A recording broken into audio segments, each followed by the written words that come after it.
नमस्ते, आपका स्वागत है स्टडी विद आर झा में। आज का प्रकरण है शिक्षण सूत्र, मैक्सिम्स ऑफ टीचिंग। आप जानते हैं कि Herbert Spencer, Comenius, John Dewey आदि महान शिक्षा शास्त्रियों ने अपने अनुभव के आधार पर कुछ शिक्षण सूत्र दिए हैं।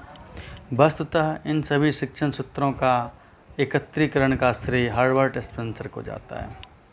शिक्षण सूत्र किसे कहेंगे? तो शिक्षण प्रक्रिया को अधिक प्रभावशाली, उद्देश्यपूर्ण और सुगम बनाने के लिए जिन सूत्रों का प्रयोग किया जाता है उन्हें शिक्षण सूत्र कहते हैं। इसके लिए शिक्षक को दो बातों का ज्ञान होना आवश्यक है। एक तो जिस विषय को पढ़ा रहे हैं उस विषय का, उस प्रकरण का पूर्ण ज्ञान होना चाहिए, और दूसरा छात्रों तक विषय को पहुंचाने की शैली का मनोवैज्ञानिक ज्ञान होना चाहिए। इन सभी बातों को ध्यान में रखते हुए अगर शिक्षक नियोजन करते हैं पाठ का, तो कुछ शिक्षण सूत्रों का अगर अनुसरण करेंगे, शिक्षण सूत्रों का ज्ञान उनमें रहेगा, तो वह शिक्षण सफल हो सकता है। विश्वविद्यालय में आने वाले प्रश्न, खास करके शिक्षा शास्त्री कक्षा के लिए, बीएड कक्षा के लिए 2 नंबर, 4 नंबर एवं दीर्घोत्तरीय प्रश्न भी आते हैं। उसके अनुसार मैं यहाँ शिक्षण सूत्र आपके सामने इस वीडियो के माध्यम से प्रस्तुत कर रहा हूँ। बहुत सारे शिक्षण सूत्र हैं, परंतु यहाँ मुख्य कुछ शिक्षण सूत्र प्रस्तुत है। एक है ज्ञात से अज्ञात की ओर,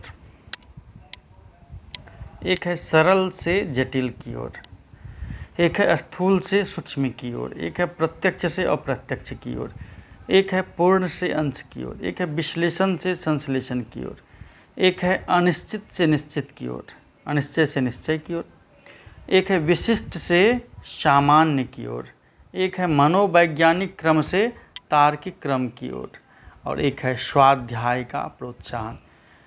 ये सभी प्रमुखता से पूछे जाते हैं और प्रमुख हैं भी।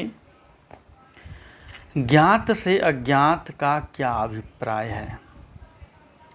इन सूत्रों में जो ज्ञात से अज्ञात सूत्र है उसका क्या अभिप्राय है? इस तरह के प्रश्न भी आते हैं और छात्राध्यापक को इसके अभिप्राय को जानना भी जरूरी है, तभी उनका शिक्षण सफल हो सकता है। आप जानते हैं कि आपके घर में छोटे छोटे बच्चे हैं और अगर कोई अपरिचित व्यक्ति आ जाता है या आपके सगे संबंधी आ जाते हैं तो उससे परिचय कौन करवाता है? आप करवाते हैं, चूँकि आप उनके परिचित हैं। अर्थात अज्ञात व्यक्ति से परिचय करवाने का काम कौन करता है? आप, जो कि आप उस बच्चे का परिचित हैं। मतलब परिचित व्यक्ति ही अपरिचित से परिचय करवाता है। इस सूत्र के अनुसार शिक्षक छात्र के पूर्व ज्ञान को आधार बनाकर नवीन ज्ञान देता है। इसके माध्यम से छात्र को नवीन विषय सीखने में सुविधा होती है। जैसे संतुलित आहार, इस विषय को पढ़ाने से पूर्व छात्रों द्वारा प्रतिदिन भोजन में खाई जाने वाली वस्तुओं के बारे में जानकारी प्राप्त करके उसके आधार पर विभिन्न खाद्य पदार्थों का किस प्रकार समन्वय किया जाए कि वह संतुलित आहार बन जाए, यह स्पष्ट करना सरल व सुग्राह्य होगा।